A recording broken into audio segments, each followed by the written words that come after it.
3 जून 2025 को आरसीबी द्वारा पूरे 18 साल बाद पहली आईपीएल ट्रॉफी जीती गई। टीम खुश थी, लोग खुश थे और पूरा देश खुश था। खुशी इतनी थी कि लोग मैच के बाद सड़कों पर जश्न मनाने निकल पड़े।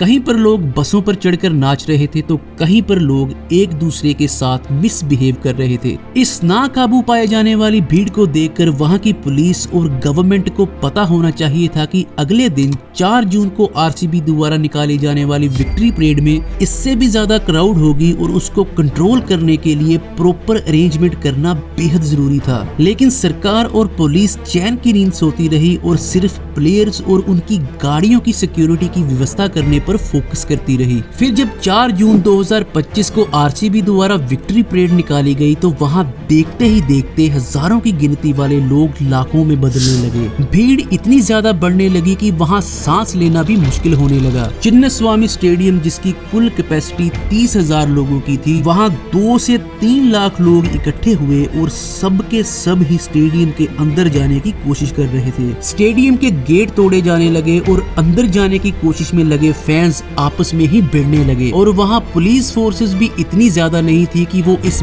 बेकाबू क्राउड को कंट्रोल कर पाती। देखते ही देखते वहां भगदड़ मचने लगी और लोग एक दूसरे के नीचे आने लगे और कुछ ही मिनटों में ये जीत का जश्न एक मौत का तांडव बन गया। इस बात से बेखबर आरसीबी की टीम स्टेडियम के अंदर जश्न मना रही थी तो बाहर एक के बाद एक लोग मर रहे थे। इस भगदड़ में अब तक कुल 11 मौतें हुई हैं और 50 से भी ज्यादा लोग बुरी तरह से जख्मी हुए हैं। बीसीसीआई ने तो उसी समय अपनी स्टेटमेंट देकर क्लियर कर दिया था कि उनका इस विक्ट्री परेड के साथ कोई लेना देना नहीं है क्योंकि इसकी जिम्मेदार आरसीबी की मैनेजमेंट है। उसके बाद आईपीएल के चेयरमैन अरुण धूमल ने भी अपना आप बचाया है ये कहकर कि उनको तो इस बात का जरा सा भी पता नहीं था कि आरसीबी विक्ट्री परेड की प्लानिंग कर रही है या नहीं। लेकिन सवाल ये उठता है कि बिना प्लानिंग किए और हायर अथॉरिटी से परमिशन लिए बिना आरसीबी अपनी विक्ट्री परेड अपनी मर्जी से कैसे निकाल सकती थी। वहां की सरकार ने भी मृतक लोगों के परिवार को 10-10 लाख रुपए देने का ऐलान किया है और इस घटना के प्रति अपना अफसोस जताया है, लेकिन जिम्मेदारी